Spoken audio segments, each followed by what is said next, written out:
Chapter 9. The Polar Axis. And the well-balanced world on hinges hung. Hymn on the Nativity, Milton. On the morning of April 18th, to my great joy, the prince arrived on the island. "Good news, Frederick," he said. "I have come to escort you to my home. The journey is interesting, and you will witness some pleasant scenes on the way."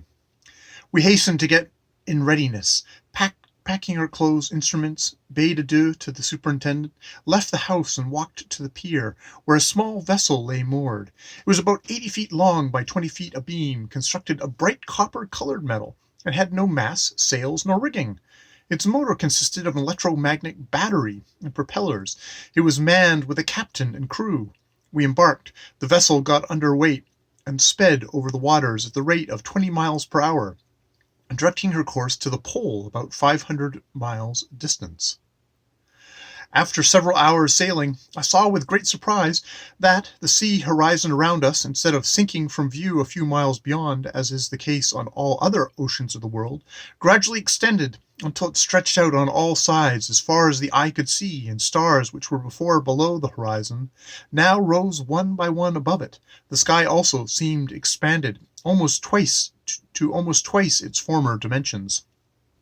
Although I knew these peculiar phenomena were due to the flattening of the surface at the poles, where the diameter of the earth is 26 miles less than at the equator, still the appearance was none the less startling. There were no waves, surf, nor foam, only a slight undulation of the great watery expanse. This is in consequence of the diminished speed of the earth's rotation, which at the poles amounts to nothing. The electric lights on deck illuminated waters to a great distance around. They abounded with fish and numerous fin black whales. Calots and other denizens of the polar seas raised their huge heads above the water, staring at us in amazement, or fled away with loud bellowings. All day we sailed over the silent sea, and by nightfall we moored alongside a floating iceberg. Next morning we resumed our journey, and by evening had advanced nearly 500 miles. Soon we reached a small island of igneous rock, about 3 miles square, on which stood 2 stone houses and a machine shop. We moored up to a pier, debarked, and were received by another superintendent and several assistants, who escorted us to his residence, where we took supper. After a short rest, we walked to the shore, where a long vessel of black metal lay moored. Its hull was pierced with portholes. This was the fire ship which had been employed in destroying the icebergs, etc. The doctor informed me that the operations would be resuming the ensuing spring. We now passed to a broad, rocky platform extending a long distance out in the waves. Close by was a low roof building, evidently a station. The whole surface of the sea was flat and level as a floor, as if a great circular segment of the polar surface had been sliced off. This was due to the flattening of the pole. A short distance in front of the platform was a great circle several thousand feet in diameter, where the waters were upheaved in great swelling eddies, revolving and cascading against each other. During the last few hours of our journey, the heavens had been illuminated by flashes of the aurora, which were rapidly increasing until the whole horizon seemed girded with a cauldron of fire, resembling a vast conflagration. Gigantic pillars, columns, and spires were shouldering up to the heavens all around us. They were crossed by rainbow-colored arches and surmounted by the magnificent auroral clouds. Streamers of all colors flapping like immense banners, huge fiery cables colliding and writhing like serpents, chased each other from sea to sky, mingled with whirling clouds of crimson flames and black streaks. Flashes of lurid lightning spread a ghastly glare over the sea, and it seemed as if we were looking upon a combat of mighty aerial forces, and as if we could almost hear the silent tread of phantoms dread, with banner, spear, and flame. And now the great eddying circle of water was thrown in a terrible tumult. Huge spouting masses of foam and spray flew high in the air, while the billows were lashed and torn as if by the explosion of a submarine volcano. The needle of my compass flew round its pivot as if under the influence of conflicting magnetic forces. "The aurora is unusually brilliant tonight," remarked the prince. "And the polar magnetic streams seem to be in full force," replied Dr. Hamoval. "What is the meaning of that extraordinary phenomenon over the sea, and the disturbance of my compass?" I asked. The south polar axis is exactly in the center of that boiling circle, replied the doctor, and the turbulence of the water is caused by the tremendous energy of the electromagnetic forces centered there. The Earth is a vast solenoid, in other words, an immense electromagnetic battery, and the electrical currents running through its crust in a direction parallel with the equator, producing the magnificent magnetic phenomenon at the poles of which the aurora is a visible manifestation. The disturbance of your compass is produced by the same cause. Come, doctor, interrupted the prince, please defer scientific explanations for the present. Time presses, and we must be off. Then addressing the superintendent, signal my ethervolt car. And in the meantime, catch me a few of yonder seagulls, Mother Carey, chickens, and penguins, as I wish to stock my aviary, said the doctor. The men ran around the rocks and caught a dozen of these polar birds and stowed them in a basket. The superintendent fired off a signal rocket, which flew high in the air and exploded with a loud report, throwing off showers of brilliant sparkles. Here she comes, said the prince. I looked up and saw a little crystal globe swiftly falling through the air like a meteor from the very midst of the aurora flashes overhead. In a few moments its speed slackened and it gently descended to the tossing waves in a circle, then floated towards us and paused close to the edge of the platform. This is the ethervolt car, said the prince. The shape of the car was parabolic, resembling that of a pear. It was 30 feet high by 20 feet wide at the base, constructed apparently of crystal and brilliant as polished silver. A row of small circular double windows ran around its circumference, and a circular door communicated with the interior. A long, slender metallic staff projected from its summit, tipped on the end with a bright green ball. The car rested lightly on the water, close to the rocky platform. The door opened. A young man stepped out and advanced towards us. He was of slender form, strikingly handsome countenance, and about 25 years of age. His complexion was as bright azure as delicate tint, giving him an almost ethereal appearance. His expression was noble and ingenuous, resembling that of the prince, who greeted him with the warmth and affection of a brother. His fine dark eyes had a far-off look, like those accustomed to see long distances in space, and their glance was like that of an eagle.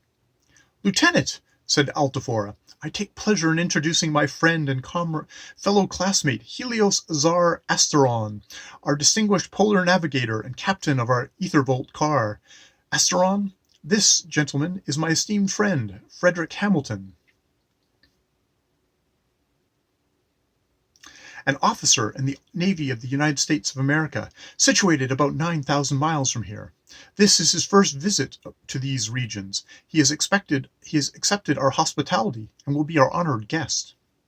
Asterion's greeting was highly courteous and winning. His manners were polished and dignified. I soon discovered that he was a man of extraordinary genius and high intellectual attainments. "I am indeed proud and happy to meet for the first time one of your favored race, concerning whose power and progress I have been informed," said he. "I cannot sufficiently express my admiration of your courage and daring in penetrating these regions." "Is the car in readiness for our departure?" asked the prince. "It is, your highness. The cosmomagnetic forces are in full power tonight," he replied. "Well then, we will get aboard. Come, lieutenant." "Whither are we bound?" I asked, feeling some hesitation in coming aboard this singular-looking craft.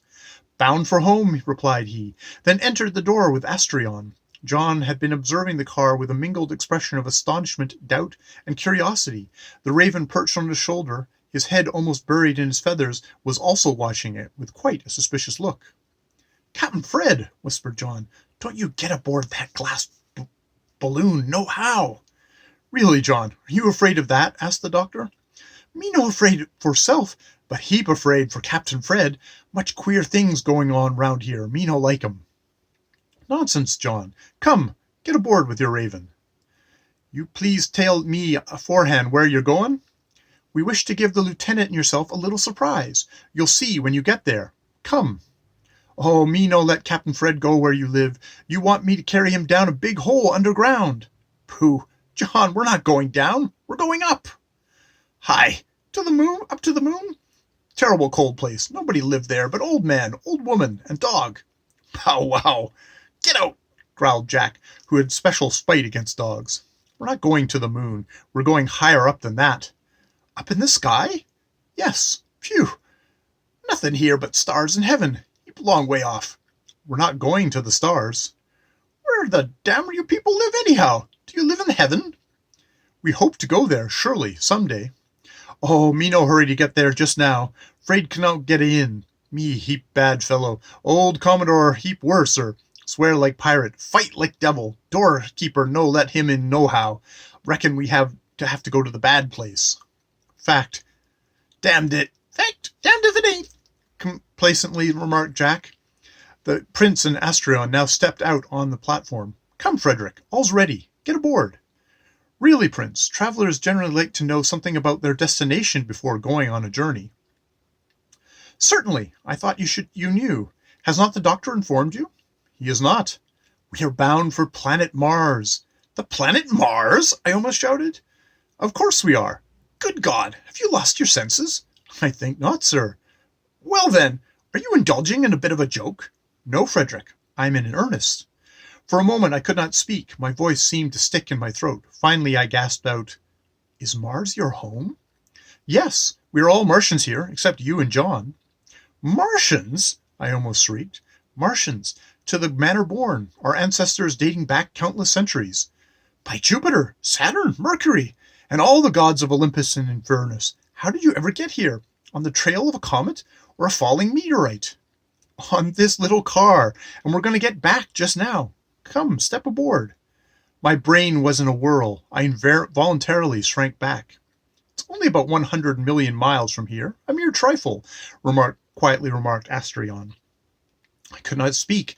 An indescribable fear seemed to crawl through every fiber of my frame. My very blood ran cold. John fell on his knees, wringing his hands. His gestures were frantic. No, no, he cried, the tears rolling down his cheeks. Dear Captain Fred, don't go, for God's sakes, don't. You'll be carried off to Witchland, and poor John will never see you no mores. At this moment, the auroral flashes and flames fell away like a dissolving phantasm, and the glittering stars again shone in the deep blue vault above. Look yonder, exclaimed Astaphora, pointing to the east. There lies our world, our home, our native land. Far, far in the distant horizon, and cradling on the bosom of the deep, appeared the planet Mars. Beautiful and sweet, it lay like some new-born god of the Empyrean, throbbing with young and vigorous life, its rosy beams caressing the waters with a soft radiance, seeming gently to invite me. The twinkling stars seemed to beckon me. Suddenly a brilliant meteorite shot across the eastern sky and scattered its showers of bright sparkles over the blushing orb like a halo of glory. It seemed an auspicious omen from the celestial spheres. "Oh, thou beauteous gem of night," I murmured, "I accept thy signal." Then to the prince, I'll go with you to yonder new and untried world. 'Tis much older world than yours," he said, "but whether 'tis wiser or better one remains to be seen. And rest assured, my friend, you shall receive from the denizens of Mars a cordial welcome, commensurate with that honorable distinction which you, as a representative of the younger earth-born race, are entitled to receive." "All aboard!" said Captain Asterion. Our baggage and birds were taken in. The superintendent bade us bon voyage. John clung to me like a frightened child. We entered the car, and the door was shut. It moved lightly over the waters to the center of the polar axis, swaying to and fro amid the tossing waves and whirling foam like a chained balloon shaken by the wind and struggling to be free. I blush not to say that, on my bended knee, I breathed a prayer for our safety to the almighty framer of the skies, who holds the universe in the hollow of his hand.